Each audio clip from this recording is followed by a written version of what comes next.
Las Vegas has always been a city of noise, a living organism made of lights, music, dice, and money, pulsing 24 hours a day. For decades, it's been the escape hatch for the American dream. You came here to forget, to celebrate, to gamble, to feel alive. But lately, something has changed. The lights still flash, the fountains still dance, the casinos still hum, but if you stand still long enough, you can feel it. The heartbeat is fading, the locals feel it, the workers feel it, the regulars who've been coming for years feel it. Vegas hasn't collapsed, but it's quietly quitting. The Strip is still glowing, but the soul behind that glow is flickering out. For most of its history, Vegas was built on energy, the kind that didn't need to be manufactured. Dealers laughed with guests, bartenders remembered your name, servers hustled because they loved the rhythm of the night. It was chaos with charm. But 2025, Vegas isn't the same animal. It's corporate, automated, and stretched thin. And the people who built its magic, the locals, are burning out. They're not walking off the job in protest. They're just slowly checking out emotionally. It's the same thing happening in offices across America, only here it's happening under neon lights. If you talk to the people who've been part of this city for decades, you'll hear the same words again and again. It's just not fun anymore. Not for them, not for visitors, not for anyone. The pit bosses who used to greet you by name are gone, replaced by surveillance cameras and digital tables. The servers who once built entire careers off steady tips now fight for half shifts and unpredictable hours. One longtime bartender at the Flamingo told me, "I used to pull $400 on a good Saturday night. Now, after the resort fees, after the service charge scams, after the crowds thinned out, I'm lucky to make $120. It's not worth it anymore." That's not a single complaint. It's a symptom of a city in decline. The University of Nevada, Las Vegas released tourism data showing that visitor spending is up, but profits aren't being shared with the workforce. Hotels are charging more and giving less. Resort fees have climbed over 40% since 2019, but wages in the hospitality sector have barely moved. Workers who once owned small homes in North Las Vegas are now commuting from Payrump or Henderson just to survive. The people who kept this city alive for decades are the same ones being priced out of it. That disconnection is showing. The Strip feels hollow in ways it never did before. You still see the crowds, but there's no pulse behind them. The dealers look tired, the hosts don't care, and even the tourists seem to sense something's off. The same casinos that once felt electric now feel like airport terminals. Cold, organized, and strangely quiet. Even the sound design has changed. Slots no longer clink with coins. They chirp digitally, more like a smartphone than a jackpot. It's not the Vegas of noise and risk anymore. It's the Vegas of optimization and profit margins. This didn't happen overnight.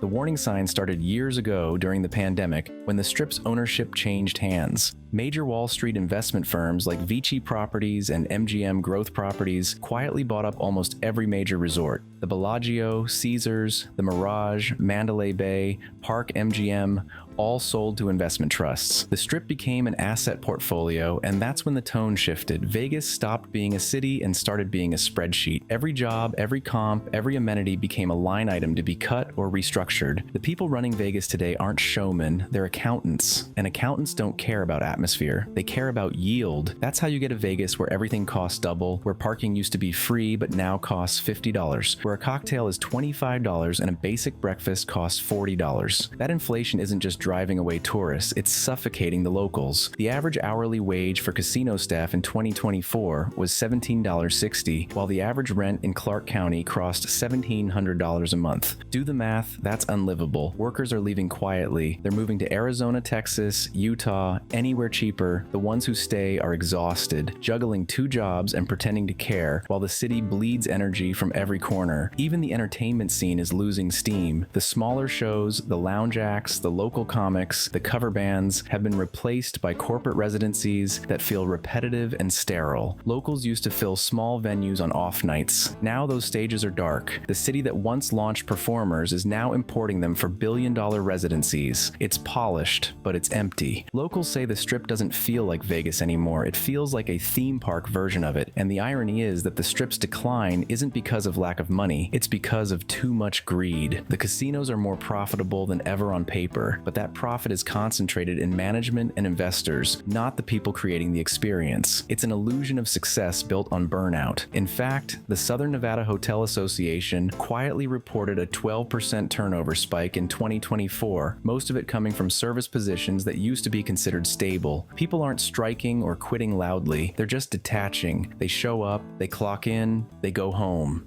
The city that was built on enthusiasm now runs on autopilot, and when the workers disengage, the tourists feel it. Visitors notice when the smiles are fake, when the dealers aren't talking, when the energy feels forced. Vegas's magic wasn't built on luxury, it was built on interaction. When you lose that, all you have left are blinking lights. That's what people mean when they say, the Strip is dead. It's not about closures or layoffs, it's about the disappearance of soul. Vegas has become efficient, but it's lost its chaos, and chaos was the point. The other half of the quiet quitting story is about the locals' relationship with the Strip. For decades, they tolerated the chaos because it sustained their lives. They'd work the weekends, enjoy the weekdays, and feel part of something bigger. Now, they don't even visit the Strip.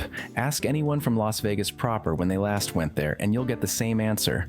Not in years. They avoid it. The parking, the fees, the crowds, the corporate atmosphere. It's not their city anymore. They live in Henderson or Summerlin and treat the Strip like it's for someone else. That detachment is killing the community connection that made Vegas unique. The city's leadership is trying to spin it differently. The new stadiums, the Sphere, Formula One, and Super Bowl appearances are marketed as proof that Vegas is thriving. But those events mask a different truth. They bring short spikes of cash, not sustainable growth. Locals don't benefit from $2,000 F1 tickets or $20 beers at Allegiant Stadium. These mega events make the Strip look alive on camera but drain the surrounding neighborhoods. It's like pumping adrenaline into a patient who's already in cardiac arrest. So what happens next? The corporate executives believe the Strip will always rebound because it always has. But history says otherwise. Cities that forget their people eventually eat themselves alive. Vegas isn't immune to that. The gambling market is shrinking, the younger generation is less interested in casinos, and nearby states are building their own entertainment hubs. The competition is closing in, and Vegas keeps responding by raising prices instead of rebuilding trust. The quiet quitting of Las Vegas isn't just about employees losing motivation, it's the entire system losing its reason to care. The dealers don't care, the locals don't care, even the guests are beginning to stop caring. When the workers who once made you feel like $1 million are gone, what's left is a machine that doesn't even know why it's running. Vegas was built on dreamers and gamblers, but it's being run by data analysts and property investors, and that's not a city anyone falls in love with. Locals still hold on to hope that something will change, that management will remember why Vegas mattered in the first place, that one day prices will level out,